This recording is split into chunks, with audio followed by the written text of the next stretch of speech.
Bonjour, aujourd'hui on se penche sur L'heure des prédateurs de Giuliano da Empoli. On a quelques extraits clés et l'idée c'est vraiment d'essayer de capter l'essentiel de son analyse du pouvoir aujourd'hui. Oui, bonjour. Pour commencer, il y a cette analogie assez forte qu'il utilise. Moctezuma face à Cortés. Mhm. Il suggère que nos dirigeants, face aux géants de la tech, ils ont un peu cette même attitude.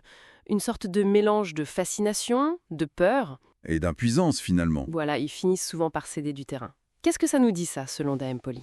Ben, ça pose le cadre en fait. Son idée centrale c'est qu'on est vraiment entré dans une nouvelle ère. Un moment machiavélien comme il dit. Ah oui, oui, où les anciennes règles, les anciennes normes, elles ne fonctionnent plus vraiment. Le pouvoir, selon lui, il est passé aux mains de ceux qu'il appelle les prédateurs. Les prédateurs. Oui, des figures qui peuvent être politiques ou venir de la tech d'ailleurs, et qui privilégient l'action directe, la rupture, parfois même la force brute, sans trop se soucier des conventions, quoi. D'accord. Et ce qui est intéressant, c'est comment il fait le lien entre ces deux mondes, politique et technologique. Justement, il parle de Borgien.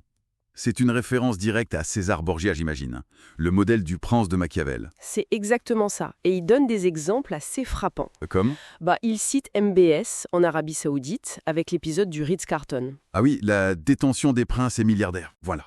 Ou Naïb Boukele au Salvador. Ces méthodes très dures contre les gangs sont hyper populaires, même si elles sont critiquées sur le plan des droits humains. Donc pour Dan Empoli, c'est une sorte de nouvelle recette du pouvoir, Mhm. utiliser le chaos, la surprise. C'est un peu ça. Il voit ça comme des outils politiques. Et ce qui est crucial dans son analyse, c'est qu'il ne s'arrête pas là.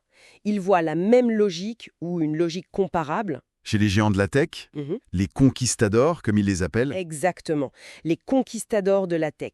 Il prend l'exemple d'Elon Musk, qui soutient ouvertement des partis comme l'AfD en Allemagne. Hmm. Ou, un peu plus ancien mais tout aussi parlant, le rôle d'Eric Schmidt, l'ex-patron de Google, auprès de l'administration Obama. Le fameux projet Narval. Oui, ce système très avancé d'analyse de données pour cibler les électeurs. Pour Da Empoli, en fait, ces acteurs de la tech partagent avec les Borgiens politiques une sorte de mépris pour les élites traditionnelles. Et une volonté de puissance assez décomplexée. Voilà, c'est le mot. Une volonté de puissance sans trop de limites apparentes. Et à l'inverse, comment il dépeint les dirigeants plus classiques? On sent qu'il n'est pas très tendre. Non, effectivement. Il les montre souvent comme un peu dépassés, parfois naïfs. Il raconte cette anecdote lors d'un sommet de la fondation Obama, Oui, où les participants semblent un peu perdus face au discours sur le bien-être, un peu déconnectés des réalités du pouvoir brut qu'il décrit. il y a aussi l'exemple du maire de lieu saint, non? Qui lutte contre l'algorithme de Waze. Oui, c'est ça. Un combat à un coût inégal contre une force technologique qui le submerge. Ça illustre bien cette impuissance. Et sa classification de la politique actuelle est assez cinglante. Ah oui, les pourcentages. 10% West Wing, 20% House of Cards. Et 70% VIP. Ça donne une image assez peu reluisante de la politique institutionnelle. C'est clair.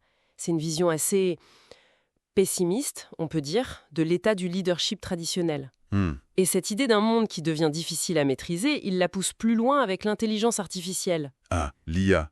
Il cite Kissinger là-dessus, je crois. Hein. Oui. Il s'appuie sur Henry Kissinger. Pour Kissinger, l'IA, ce n'est pas juste un outil de plus, c'est potentiellement une nouvelle forme de pouvoir. C'est-à-dire? Une sorte d'entité presque autonome qui prendrait ses propres décisions stratégiques, des décisions souvent opaques, même pour ceux qui l'ont créée. Ça fait un peu froid dans le dos. Ça rappelle un peu Kafka, non? Le château? C'est exactement l'analogie qu'il fait. Cette impression d'être face à un système immense, complexe, dont on ne comprend plus vraiment les rouages. Et où les décisions importantes nous échappent en quelque sorte. Voilà, la crainte que des choix cruciaux soient faits d'une manière qui dépasse notre entendement. Bon, alors si on essaye de résumer, quelle est l'idée vraiment forte qui ressort de tout ça selon Da Empoli? Je dirais que c'est l'idée d'une rupture profonde, d'une bascule. Une bascule où les règles du jeu changent complètement. Oui, en politique comme en économie. Elle serait redéfinie par de nouveaux acteurs politiques et technologiques qui, eux, n'ont pas peur du chaos. Au contraire, ils l'utilisent. Ils s'en servent, oui. Et ça laisse les institutions, les méthodes plus classiques un peu, sur le carreau. D'accord. C'est une analyse assez radicale. Elle l'est.